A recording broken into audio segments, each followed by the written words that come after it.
বলতেছে যে আগামাথা খুঁজে পায় নাই, যারা আগামাথা খুঁজে পায় নাই তাদের সিনেমা দেখা বয়সী। একটা ছোট বাচ্চাও যখন একটা সিনেমার গল্প বুঝে আর আপনি গল্প বুঝেন না, আমার তো মনে হচ্ছে একটা একটা এই বাচ্চাটার যে কমন সেন্স বা যে জ্ঞান ধারণা আছে সেটাও তো আপনার মধ্যে নেই, নাহলে আপনি খারাপ রিভিউ দিতেন না। একটা ছোট বাচ্চা, সেও কিন্তু ভালো রিভিউ দিছে। শাকিব খানের ছোটবেলাতে ফ্যান, তাই সেজন্য আসছি আমি। বয়স তার 5 বছর থেকে মেগাস্টার শাকিব খানের ভক্ত, আমি 5 বছর থেকে সিনেমা দেখি। এবং সে ভক্ত হয়েছে হিরো দ্য সুপারস্টার শাকিব খানের সিনেমা। আমি প্রথম দেখছিলাম হলো সুপারস্টার, এই ভিডিওটা সুপারস্টার। সিনেমাটা 2014 সালে রিলিজ দিয়েছিল।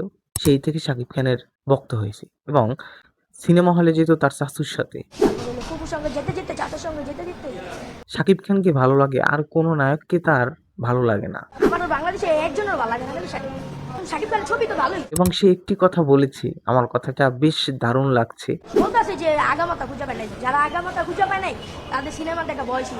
যারা বলে যে সিনেমা আগামাথা পায় না, তাদের সিনেমা দেখার বয়স হয় নাই। বাহ, এক্সিলেন্ট, খুব ভালো লাগছে কথাটি। একটা ছোট্ট বাচ্চা যদি এত কথা বলতে পারে, একটা ছোট্ট বাচ্চা জ্ঞান আছে যে না আসলে সিনেমাটা আসলেই ভালো হয়েছে, তাহলে আপনি কেন খারাপ রিভিউ দিচ্ছেন? আর যদি ভাই খারাপ হলো তাহলে কি ঠিক লাগবে? আমার তো মনে হচ্ছে এই ছোট বাচ্চার পরিমাণ জ্ঞান আপনার নেই। তাহলে যদি থাকতো তাহলে খারাপ রিভিউ দিতেন না। তাদের বয়স হয় নাই সিনেমা দেখার। বাহ! খুব অসাধারণ। একটা ছোট বাচ্চা যখন বুঝে গেছে যে আসলে এই সিনেমাটা ভালো, আসলেই ভালো। আপনি যারা এখনো দেখেননি রকস্টার সিনেমাটি, অবশ্যই দেখবেন। এবং রকস্টার সিনেমার গল্পটা অন্যরকম, একটা রোমান্টিক এবং ইমোশনাল গল্প। খুব সুন্দর, আপনাকে কাঁদাবে ভাই। সাকিব সাবিনার যে জুটিটা, যে রোমান্টিক সিনগুলা, মাই গড! আমি তো বরাবরের মতো সাবিলার একদম প্রেমে পড়ে গেছি। এত অভিনয় ভালো করছে সাবিলা। অনেকে কিন্তু সাবিলারে খারাপ বলছে যে কি একটা নায়িকা নিছে। সে নাটকের অভিনেত্রী, এজন্য কি সে মানুষ না? আমি জানি।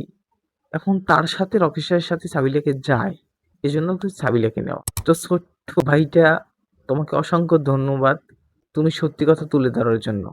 একদম ছোট্ট ভাইটা ধুয়ে দিল। আপনি যদি এখনো রকস্টার সিনেমাটি দেখে না থাকেন, রকস্টার সিনেমাটি দেখে ফেলুন। আর রকস্টার সিনেমার গানগুলো, মাই গড! দারুণ! আপনার ভালো লাগবে। সবাই ভালো থাকবেন। আজকে এই পর্যন্ত, আবার নতুন কোনো ভিডিও নিয়ে আসছি। আল্লাহ হাফেজ।